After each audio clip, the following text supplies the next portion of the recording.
Hello friends, welcome back to my channel. इससे पहले वाली वीडियो में हमने कवर किया था chapter 1, that is a letter to God. इस वीडियो में हम कवर करेंगे dust of snow, written by Robert Frost. Let's start. The way a crow shook down on me the dust of snow from a hemlock tree. Hemlock tree एक poisonous tree होता है। तो ये यहाँ पे रॉबर्ट फ्रॉस्ट यानी कि poet बोल रहे हैं, ये एक इंसिडेंट है जब क्रो ने जो हैमलॉक ट्री है उसके ऊपर जो डस्ट थी स्नो की, डस्ट ऑफ स्नो मतलब जो स्नोफॉल के बाद में जो छोटे छोटे डस्ट के पार्टिकल्स रह जाते वो। तो जब क्रो ने मेरे ऊपर हैमलॉक ट्री से डस्ट ऑफ स्नो मेरे ऊपर गिराई थी, ये वाला इंसिडेंट है ना, ये वाला इंसिडेंट से हमें पता चल रहा है कि रॉबर्ट फ्रॉस्ट जो है वो एकदम सैड मूड में, डिप्रेस्ड मूड में। Okay, next paragraph has given my heart a change of mood and saved some part of a day that I had dreamed. First incident में मतलब फर्स्ट पैराग्राफ में हमें पता चला कि रॉबर्ट फ्रॉस्ट का जो मूड है वो सैड है। सेकंड पैराग्राफ में क्या लिखा हुआ है, चेंज ऑफ मूड, मतलब ये इंसिडेंट ने पोइट का मूड चेंज कर दिया, मतलब सैड से गुड बना दिया। गुड कैसे? क्योंकि उन्हें रियलाइज़ हुआ कि मैं पूरे एक दिन का एक छोटा सा पार्ट जो है वो वेस्ट कर रहा था। आई हैड ड्यूड मतलब रिग्रेट, पछतावा करने में, है ना। तो जो क्रो है, सबसे पहले क्रो ने रॉबर्ट फ्रॉस्ट पे डस्ट गिरा दी थी, dust of snow from a hemlock tree से डस्ट गिरा दी थी। इस इंसिडेंट से हमें पता चलता है रॉबर्ट फ्रॉस्ट सैड मूड में है। नेक्स्ट पैराग्राफ से हमें पता चलता है कि इस इंसिडेंट के बाद पोइट का मूड चेंज हो गया, पहले सैड में था तब गुड में बदल गया, ही वॉज हैप्पी। और उन्हें रियलाइज़ हो गया कि मैं मेरे पूरा एक दिन जो कि बहुत ही इम्पोर्टेंट है उसमें से एक पार्ट मैंने वेस्ट कर दिया इन रिग्रेट, पछतावा करने में। So this was the poem. अब हम इसके राइम स्कीम्स देखेंगे। राइम स्कीम्स है इस पोयम की a b because you can see crow snow similar and me tree, heart part mood rued. Okay, अब हम देखेंगे इस पोएम की समरी, जो कि बहुत ही इम्पोर्टेंट क्वेश्चन एग्जाम में आ जाता है कि right the summary of this poem.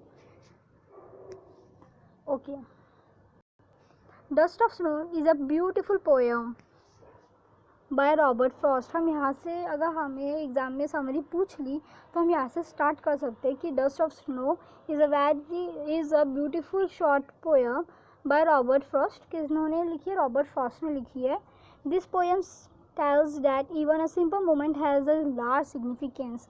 मतलब एक छोटा सा जो मोमेंट है लाइफ का, जो अभी क्रो का जो इंसिडेंट हुआ था वो एक कितना छोटा सा मोमेंट, उसका भी कितना बड़ा सिग्निफिकेंस है कि मेरा दिन ख़राब होने से बचा लिया, वेस्ट होने से बचा लिया। The poet has mentioned crow and hemlock tree. Poet ने क्रो और हैमलॉक ट्री को प्रेजेंट किया है, जो दोनों ही एक नेगेटिव साइन प्रेजेंट करते हैं। और crow signifies his depressive and sorrowful mood, यानी कि सैड मूड।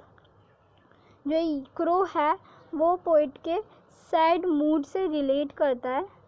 एंड जो हैमलॉक ट्री है वो एक पॉइजनस ट्री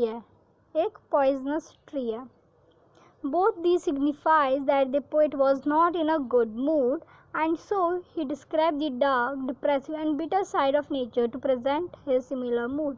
उनका मूड बहुत ही ज़्यादा सैड था, डिप्रेस था, तो उन्होंने अपने मूड को डिस्क्राइब करने के लिए जो नेचर से अपने मूड को रिलेट किया। The poet says that once he was in a sad depressive mood and was sitting under a hemlock tree.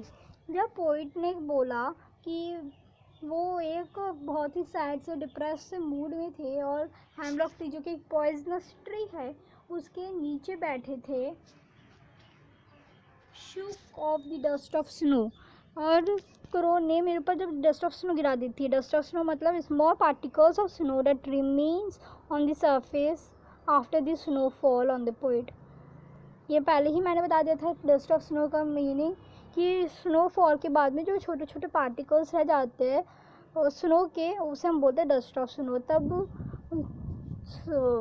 Robert Frost पे गिरा था ये, मतलब क्रो ने गिराया था। This simple action change the poet's mood. केवल इतना सा एक्शन पोइट के मूड में चेंज ले आया। He realize that he had just wasted a part of his day in repenting and being lost in sorrow। तब उन्हें रियलाइज़ हुआ कि मैंने मेरे दिन का एक पार्ट वेस्ट कर दिया है पछतावा करने में और बिल्कुल उदास, सॉरो, लॉस्ट इन सॉरो मतलब बिल्कुल उदास रहने में। But the change in his mood made him realize that he should utilize the rest of the day in some useful activity। लेकिन जो अब चेंज आया पोइट के मूड में, उन्हें ये रियलाइज़ करवा दिया कि मैंने मेरा कोई बाकी का दिन तो ख़राब कर दिया, कोई बात नहीं, लेकिन अब मेरे को यूटिलाइज़ करना है उस दिन को कुछ यूज़फुल एक्टिविटी में। His sorrow was washed away by the light shower of snow dust। His sorrow was washed away मतलब उसका जो उदासी थी वो बिल्कुल चली गई। कैसे चली गई? क्योंकि उस पर स्नो डस्ट की, डस्ट ऑफ स्नो यानी स्नो डस्ट की शार हो गई थी। किसने की थी? क्रो ने। Okay, his spirit was revived and he got ready to utilise the rest of the day.